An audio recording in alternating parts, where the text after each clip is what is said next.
사순절 열 하루째 날입니다. 여러분 모두를 예수 그리스도의 이름으로 축복합니다. Day 11 인류 관찰자라는 제목을 가지고 골로새서 4장 2절의 말씀으로 시작합니다. 기도를 계속하고 기도에 감사함으로 깨어 있으라. 아멘. 깨어 있으라는 단어는 구약시대로 거슬러 올라가서 성벽 위에 파수꾼이 망을 보는 상황에서 나온 말이다.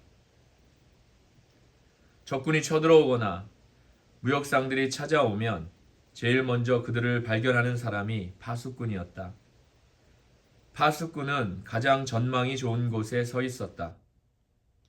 그래서 다른 사람들은 보지 못하는 것들을 볼 수 있었고, 다른 사람들이 보기 전에 볼 수 있었다.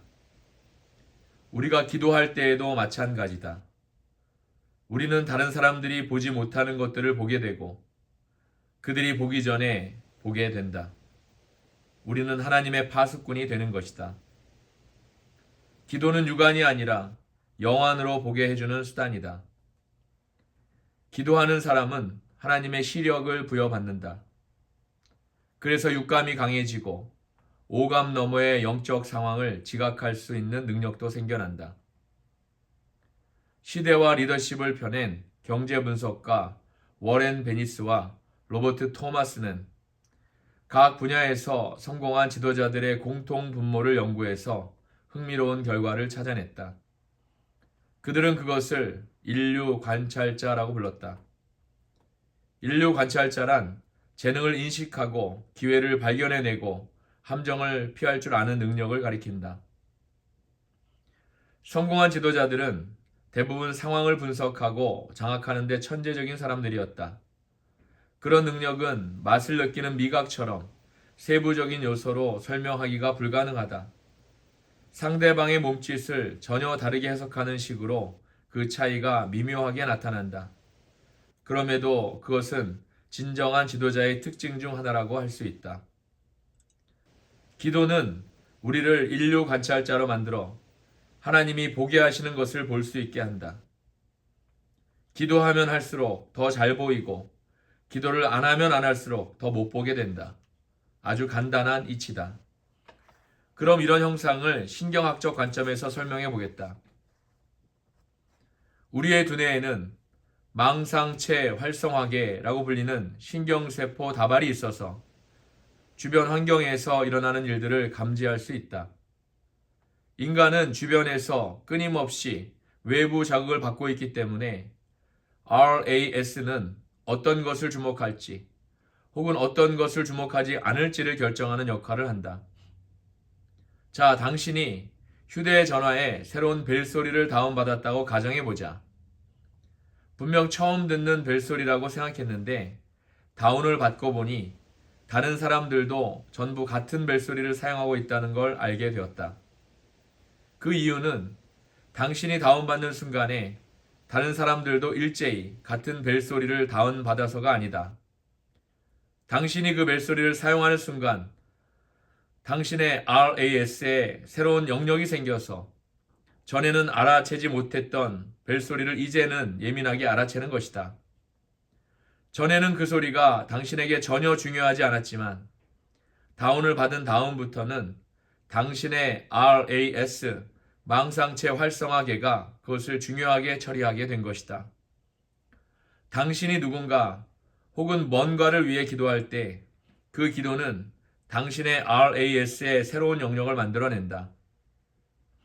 그래서 그 기도와 연관되는 것들을 알아채게 한다. 기도하고 나서 우연의 일치처럼 기도한 일이 이루어지는 것을 경험한 적이 있는가? 당신이 기도하지 않았다면 그것은 또한 그런 일은 알아채지 못하고 지나갔을 것이다. 하지만 그건 단순한 우연의 일치가 아니라 하나님의 섭니다. 기도는 하나님의 기회를 만들어낸다. 또한 기도는 우리의 RAS를 성화시켜서 하나님이 우리 주변에 언제나 마련해 주시는 기회들을 알아챌 수 있게 해준다. 따라서 그런 기회들이 보이면 빨리 붙잡아야 한다. 아람어로 기도는 덫을 놓다라는 뜻이 있다. 기회란 야생동물과 같아서 잡기가 쉽지 않다. 당신이 기회를 잡고 싶다면 기도의 덫을 놓아야 한다. 우리는 기도가 하나님께 무언가를 간구하는 것이라고 생각하지만 사실상 기도는 그 이상의 의미를 지닌다. 기도는 독백이 아니라 대화이다. 우리 안에 일어나는 생각과 감정들을 전부 하나님께 아뢰면 하나님도 그분의 꿈과 소망과 생각과 뜻을 우리에게 알려주신다. 옛 속담 중에 이런 말이 있다. 아름다움은 보는 사람의 눈에 있다. 하지만 사실은 모든 것이 보는 사람의 눈에 있다. 우리가 경험하는 감정은 외부 상황을 그대로 반영하지 않는다. 우리 자신의 내면적 상황을 반영할 뿐이다. 우리는 세상을 있는 그대로 보지 않고 우리 식대로 본다. 그래서 기도가 중요한 것이다. 기도는 세상을 있는 그대로 보게 해준다. 나아가 우리의 오감으로 인지하지 못하는 다른 차원의 세상까지 인지하게 해준다.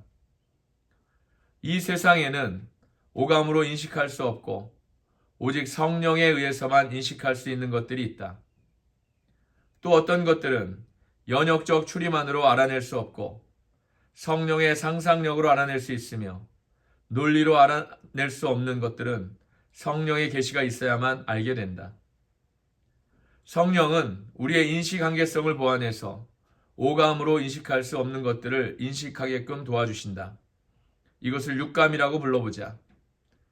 성령의 계시는 초월적 인식력을 부여해준다. 이것은 실제적인 인식 능력이다.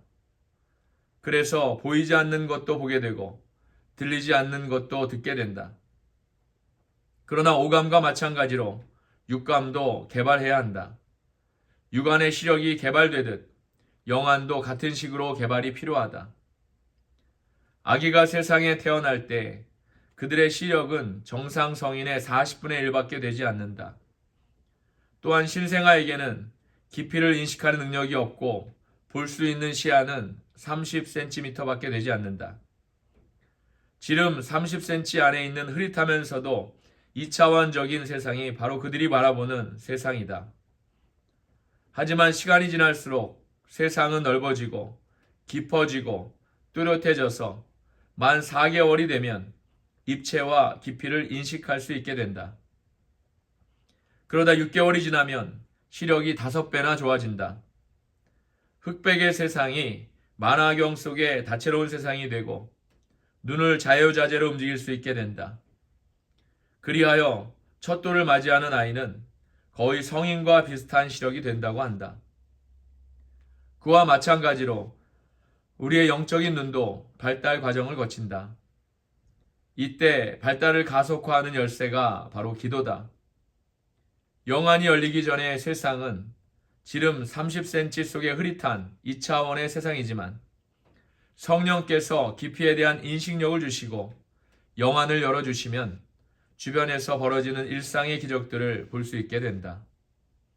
영적 수정체를 가리고 있던 막이 제거되어 비로소 참된 실체를 보게 되는 것이다. 그때 우리는 야곱처럼 무릎을 치며 탄성을 지르게 될 것이다. 여호와께서 과연 여기 계시거늘 내가 알지 못하였도다. 창세기 28장 16절의 말씀입니다. 영안이 열리면 어디에서든 하나님이 보이기 시작한다. 다른 사람들 안에서 하나님의 형상이 보고 자연과 피조물에 새겨진 그분의 지문을 보며 우리 주변에 항상 존재하고 있는 하나님이 주신 기회들을 보게 된다. 그건 마치 3D 안경을 쓰고 영화를 보는 것과 똑같다. 우리가 기도하면 하나님은 신나고 놀라운 방법으로 우리에게 다가오신다. 아멘. 오늘의 기도 전략입니다. 우리는 세상을 있는 그대로 보지 않고 우리 식대로 본다. 아멘. 오늘도 주신 말씀으로 승리하시는 큰 은혜가 임하시는 저와 여러분 모두가 되기를 주의 이름으로 축복합니다.